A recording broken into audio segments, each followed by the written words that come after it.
Assalamualaikum warahmatullahi wabarakatuh. Alhamdulillahirabbil alamin. Allahumma shalli ala sayyidina Muhammad wa ala ali sayyidina Muhammad. Amma ba'd. Para sahabat Rensra di mana saja berada, senang bisa berjumpa kembali dengan sahabat semua. Dan pada tayangan kali ini, sebagaimana biasanya saya ingin mention ungkapan Allah Subhanahu wa taala dalam Al-Qur'an. Dan pada tayangan kali ini juga masih tetap ayat tentang puasa, yaitu dalam surah Al-Baqarah 185. Di situ ada ungkapan Syahrul Ramadan alladzi unzila fihi al-Qur'an hudan lin-nasi wa bayyinatin minal huda wal furqan. Terjemahannya, bulan Ramadan adalah bulan yang di dalamnya diturunkan Al-Qur'an, hudan lin-nasi sebagai petunjuk bagi manusia, wa bayyinatin minal huda dan penjelasan terhadap petunjuk, wal furqan dan sebagai al-furqan. Yang ingin kita dalami lebih jauh yaitu ungkapan hudan lin-nasi wa bayyinatin minal huda wal furqan. Pada ayat ini Al-Qur'an itu diperankan menjadi dua atau tiga fungsi. Pertama, hudan linnasi sebagai petunjuk bagi manusia, yang kemudian yang kedua sebagai al-furqan. Nah, apa yang sesungguhnya yang dimaksud dengan hudan linnas sebagai petunjuk bagi manusia? Memang kalau kita perhatikan para sahabat semua, Al-Quran yang jumlahnya kurang lebih 6.000 ayat lebih itu sesungguhnya kalau diibaratkan dengan rambu-rambu lalu lintas, itu semuanya adalah rambu-rambu lalu lintas. Dan sebagaimana rambu-rambu lalu lintas punya fungsi untuk petunjuk bagi orang yang sedang melakukan atau sebagai pengguna jalan, maka demikian pula Al-Quran. Al-Quran itu berisi rambu-rambu kehidupan bagi pejalan atau salik menuju Allah Subhanahu wa taala.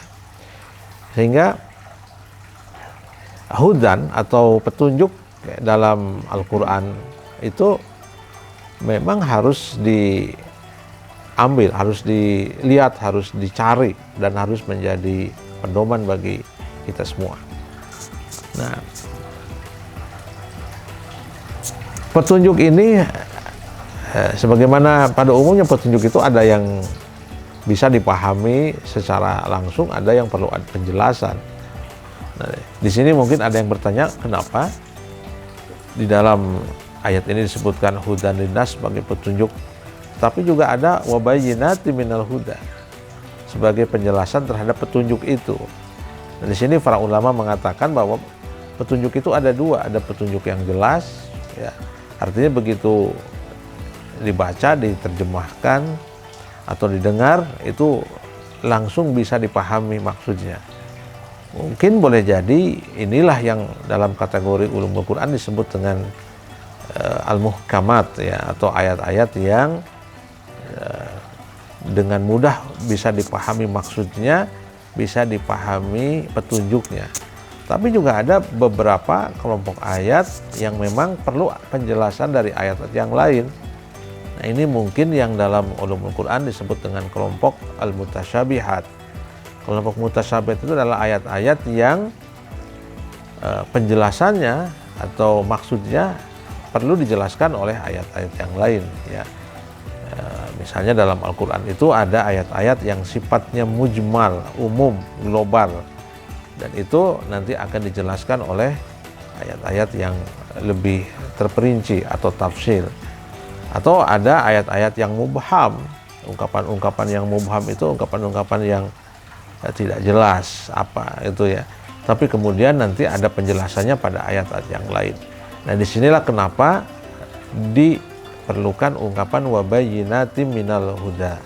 Nah, Al-Quran itu, di dalam Al-Quran itu ada ayat-ayat yang juga menjelaskan mana hudanya atau mana petunjuknya. Lalu kemudian al-furqan. Al-furqan itu dari kata, ya, farqa atau al-farik, yang memisahkan. Karena memang salah satu fungsi Al-Quran itu adalah al-fariq bainal haqqi wal batil, yang memisahkan antara yang hak dan yang batil. Nah, sejatinya Al-Quran ini memang menjadi pembeda mana yang hak dan mana yang batil. Nah, kita orang Islam yang mempedomani Al-Quran sebagai petunjuk dan sebagai pembeda, mestinya sejatinya bisa juga bisa memilah mana yang hak dan mana yang batil. Dan yang menjadi pembedanya itu adalah Al-Quran. Nah, ini ungkapan hudan linnasi wa bayyinati minal huda wal furqan. Di sini ada ungkapan linnas untuk manusia. Sesungguhnya siapa itu manusia?